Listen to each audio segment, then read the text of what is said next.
If you just bought a CO laser, there is a very high chance you are already making at least one of these mistakes.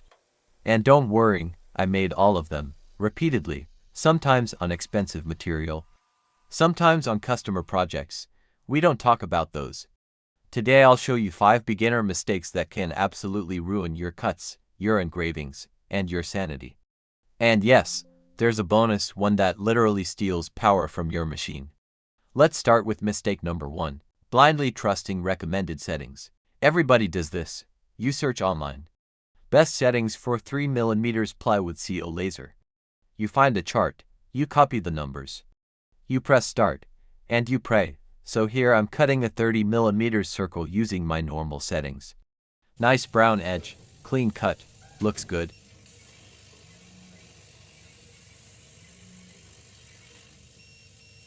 Now I slow the speed down for times. Same material, same power, just slower, and suddenly, it looks like I tried to cook the plywood. Dark, burned, crispy. When you slow down too much, the laser just sits there and cooks the wood. You're not cutting, you're roasting. Recommended settings are a starting point, not gospel. Every laser is different. Every batch of plywood is different. Even humidity in the air can change the result. Test first, always.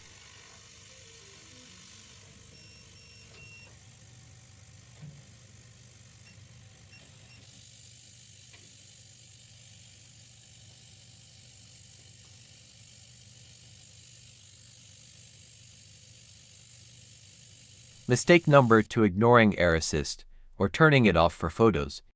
Air assist is like that friend who quietly does all the important work. You only notice them when they're gone. Here I start engraving with air assist on, then halfway through, I turn it off.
Now here's the interesting part.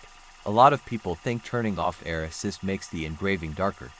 But in many cases, it's the opposite. With air assist, the surface stays cleaner, the beam stays focused, and the engraving can actually be darker and sharper. Without air assist, smoke builds up, the beam scatters, edges get fuzzy. And yes, turning it off might look cooler on camera because you see flames and smoke. But your material does not care about cinematic effect. Use air assist, your laser will thank you. Your lungs will also thank you. Mistake number 3: not testing the material. Or bad material selection. This one is sneaky. Here I cut to circles. Same file, same settings, same thickness, but to different plywood sheets.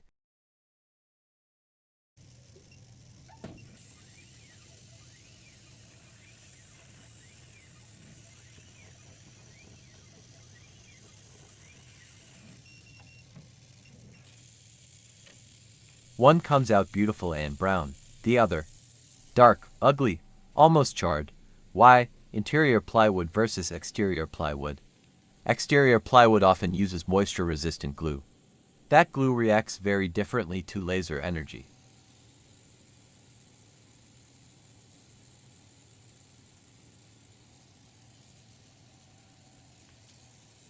And if you look at the layers from the side, you can actually see the difference.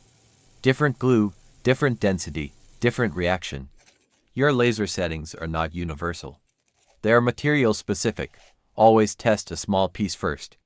Unless you enjoy surprises, and by surprises, I mean ruined projects. Mistake number 4, wrong focus height. Focus is everything. You can have perfect settings, perfect material, and still mess it up with wrong focus. Here I cut 350mm lines.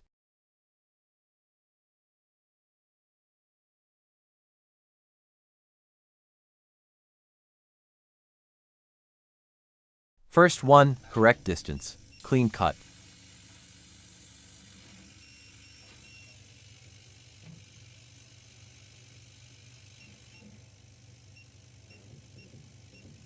Second 1 to 10mm too high. The line is thick, doesn't cut through properly.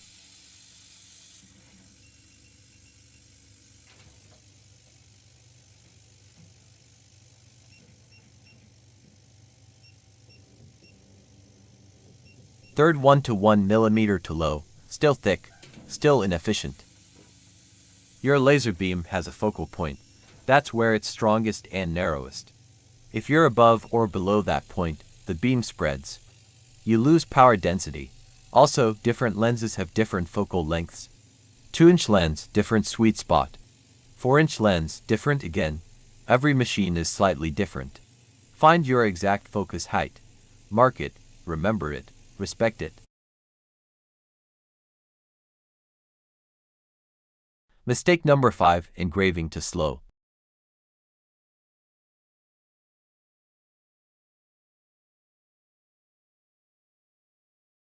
This one feels logical. Slower equals darker equals better. Sometimes yes, but here's the trap. With my normal settings, this small engraving takes 10 minutes.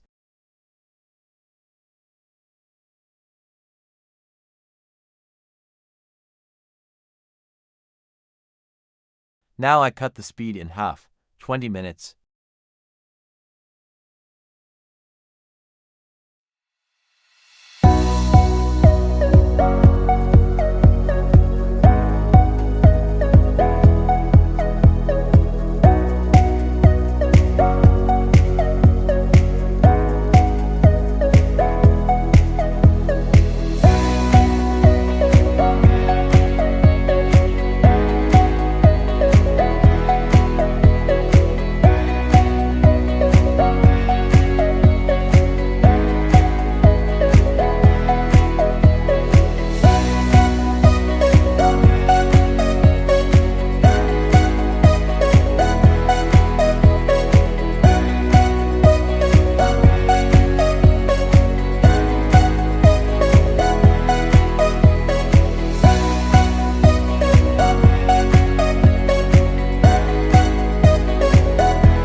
Yes, it's darker, but now imagine this is A4 size.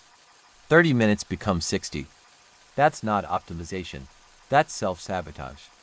Instead, I prefer preparing the plywood with soda water. It darkens faster, that means I can engrave at higher speeds. Same visual impact, half the time. Time is money. And your laser doesn't run on hope.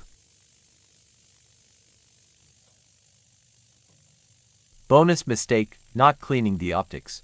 This one is brutal. Because you don't notice it happening. Here I measure the laser output, 31.7 watts.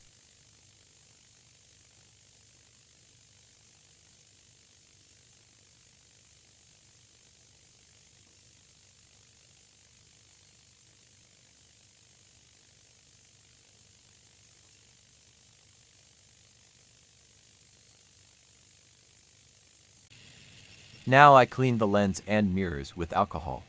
Yes, proper cleaning alcohol, not random kitchen stuff. Clean, careful, no scratching.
Now I measure again, 50 to 0.1 watts. Same machine, same tube. The only difference, clean optics. Dirty mirrors and lenses absorb power. That heat doesn't go into your material. It stays in your optics, and that shortens their life. Clean optics equals more power, better cuts, longer lifespan. It's free performance. If you're starting with a CO laser, remember. Test everything. Trust nothing blindly. Clean your optics, and never cut plywood by accident. If this video saved you from ruining material, hit subscribe, because next time, we're going even deeper.